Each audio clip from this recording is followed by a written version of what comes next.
দেখতে তো শীতকাল চলেই এলো, আর এই শীতকালে ঠান্ডা ঠান্ডা মৌসুমে গরম গরম স্যুপ খেতে তো খুবই ভালো লাগে। তো চিকেন স্যুপের রেসিপি তোমাদের সামনে আজকে আমি শেয়ার করবো। সো হ্যালো এভরিওয়ান, আসসালামু আলাইকুম।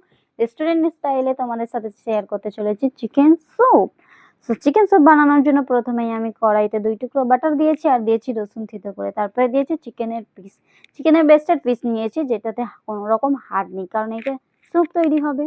তো আমি চিকেনটা একটু ভালো করে নাড়াচাড়া করে ভেজে নিয়ে এতে দিয়ে দিলাম পানি। পানি দিয়ে চিকেনটা সিদ্ধ করতে দিয়ে দিলাম। তারপরে কিছু সবজি কেটে নেব।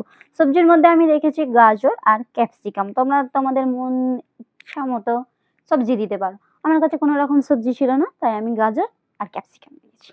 তো প্রথমে গাজরটা আমি টুকরো টুকরো করে কেটে নিলাম, তারপরে ক্যাপসিকামটা আমি কুচি কুচি করে কেটে নিয়েছি। এবার যে চিকেনটা সিদ্ধ করতে দিয়েছিলাম সেই চিকেনের পিসগুলো তুলে নিয়ে সেই ঝোলটার মধ্যে এই গাজর আর ক্যাপসিকামটা দিয়ে দেবো। যেহেতু স্যুপ হবে এই পানিটার মধ্যেই আমি দিয়ে দিচ্ছি, আর তারই মধ্যে দিয়ে দেবো একটু আদা কুচি ফ্লেভারের জন্য। অনেক সুন্দর টেস্টি হবে এই আদা কুচিটা দেওয়ার পর। তারপরে যে চিকেন পিসটা আছে ওইটা দুটো কাঁটা চামচের সাহায্যে আমি চিকেনগুলো এরম ভাবে ছাড়িয়ে নেবো। তোমরাও এরম ভাবে ছাড়িয়ে নেবে। হাত দিয়ে ছাড়ালে কি অনেক সময় লাগে, আর কাঁটা চামচের সাহায্যে ছাড়ালে ভালো করে ছেড়েও আসে, সময়টাও কম লাগে।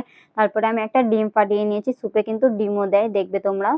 তারপরে স্যুপের মধ্যে ডিমটা দিয়ে একটু নাড়াচাড়া করে নিয়ে যে চিকেনটা ছাড়িয়ে রেখেছিলাম, তারপরে চিকেনটা দিয়ে দিলাম। চিকেনটা দিয়ে একটু নাড়াচাড়া করে ফুটিয়ে নেবো।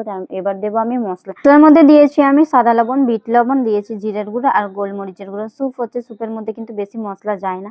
তো এবার যেটা দিতে হবে কর্নফ্লাওয়ার। হ্যাঁ, কর্নফ্লাওয়ার গুলো দিয়েছি একটু। কর্নফ্লাওয়ার দিলে কি হয়, স্যুপটা ঘন হয়, আর কর্নফ্লাওয়ার না দিলে স্যুপটা পানি পানি পাতলা লাগে।